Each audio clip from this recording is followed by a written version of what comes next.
வியர்வை வராம இதய துடிப்பு அதிகரிக்காம உட்கார்ந்தபடியே ஒரு நாளைக்கு 10 நிமிஷம் 3 வேளை மட்டும் செய்யக்கூடிய ஒரு பயிற்சினால உங்களுடைய ரத்த சர்க்கரை 52% குறையும் அப்படின்னு சொன்னா ஆச்சரியமா இருக்கு இல்லையா? அது என்ன பயிற்சி, அது எப்படி நம்ம ரத்த சர்க்கரையை குறைக்குது, அது மட்டும் இல்லாம சர்க்கரையோட பக்க விளைவுகளை எப்படி குறைக்குதுன்னு நம்ம இன்னைக்கு பார்க்க இருக்கிறோம். உணவுக்கு 30 நிமிஷத்துக்கு அப்புறமா உங்க கால்களை நல்லா தரையில வச்சுட்டு உங்க குதிங்கால்களை மட்டும் உயர்த்தி ஒரு 1-2 செகண்ட் வரைக்கும் ஹோல்ட் பண்ணிக்கோங்க.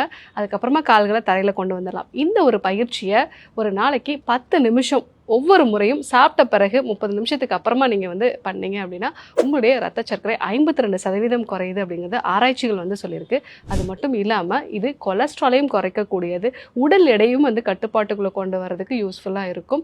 ஸோ இதய நோயாளிகளுக்கும் இது உகந்தது. இந்த ஒரு பயிற்சியை ரெகுலராக ஃபாலோ பண்ணுங்கள். அதே மாதிரி சர்க்கரையினால் வரக்கூடிய பக்க விளைவுகளை தவிர்க்கணும் அப்படின்னா கடுக்காய், நெல்லிக்காய், நாவல், சீந்தில், வெந்தயம் இந்த மாதிரியான மூலிகைகள் சேர்ந்த வெங்கில் சூர்ணத்தை உணவுக்கு அப்புறமா எடுத்துக்கும் போது சர்க்கரையோட பக்க விளைவுகள் வராம தடுத்துக்கலாம். உங்களுக்கும் இந்த பிரச்சனை இருந்தது அப்படின்னா ஸ்ரீவர்மா மருத்துவமனையை தொடர்பு கொள்ளுங்க. டாக்டர் ஸ்ரீவர்மாஸ், அழகும் ஆரோக்கியமும்.